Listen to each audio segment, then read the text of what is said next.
শেষ মুহূর্তে যখন স্পট কিক নিতে এগিয়ে যাচ্ছিলেন নেইমার জুনিয়র, তখন হয়তো কোটি ব্রাজিল সমর্থকের মনে ক্ষীণ এক আশা ছিল, যদি আরেকবার অলৌকিক কিছু ঘটে, যদি শেষ কয়েক মিনিটে বদলে যায় ম্যাচের গল্প। কিন্তু ফুটবল সবসময় রূপকথা লেখে না।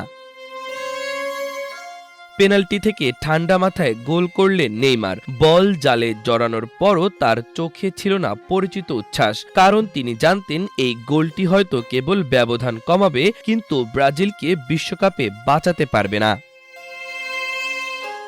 শেষ বাঁশি বাজতেই স্কোরবোর্ডে লেখা থাকলো নরওয়ে ২, ব্রাজিল ১।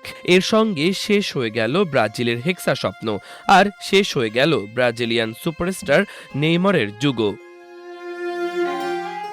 ম্যাচের শুরু থেকেই চাপের মুখে ছিল সেলেসাওরা। প্রথমার্ধে ব্রুনো গুইমারাসের পেনাল্টি মিস যেন অশনি সংকেত হয়ে আসে। এরপর দ্বিতীয়ার্ধে নিজের স্বভাবসুলভ বিধ্বংসী রূপে হাজির হন আর্লিং হালান্ড। তার জোড়া গোলে একসময় পুরোপুরি ম্যাচের নিয়ন্ত্রণ নিয়ে নেয় নরওয়ে।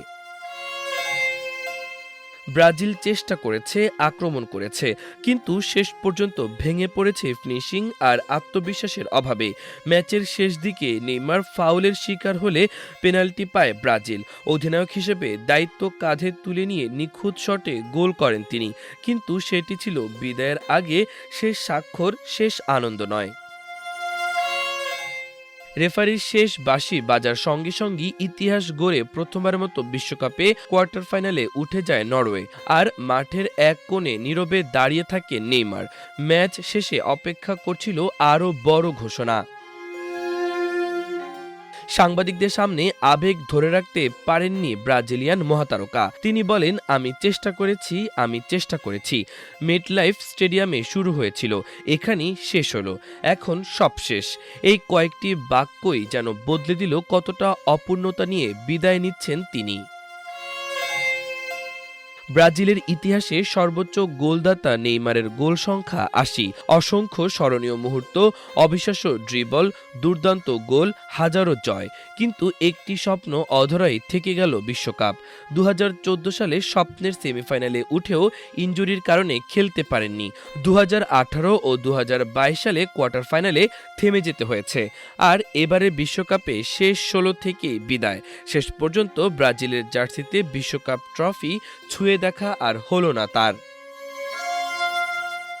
তবু শূন্য হাতে বিদায় নিচ্ছেন না নেইমার। ২০১৩ সালে তার নেতৃত্বেই কনফেডারেশনস কাপ জিতেছিল ব্রাজিল। সেই আসরের সেরা খেলোয়াড়ও ছিলেন তিনি। দেশের জার্সিতে এক দশকেরও বেশি সময় ধরে অসংখ্য স্মরণীয় মুহূর্ত উপহার দিয়েছেন এই তারকা। নেইমারকে নিয়ে বিতর্ক ছিল, সমালোচনা ছিল, ইনজুরিও ছিল তার সবচেয়ে বড় প্রতিপক্ষ। কিন্তু একটা বিষয় নিয়ে কখনোই সন্দেহ ছিল না, ব্রাজিলের জার্সির প্রতি তার ভালোবাসা।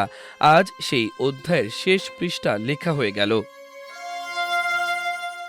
সম্ভবত আগামী বিশ্বকাপে ব্রাজিলকে দেখা যাবে, কিন্তু ১০ নম্বর জার্সিতে নেইমারকে আর দেখা যাবে না।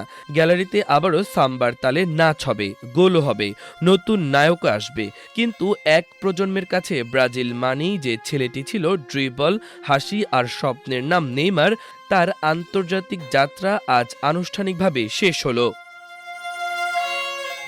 মাল্টিমিডিয়া ডেস্ক, আমার দেশ।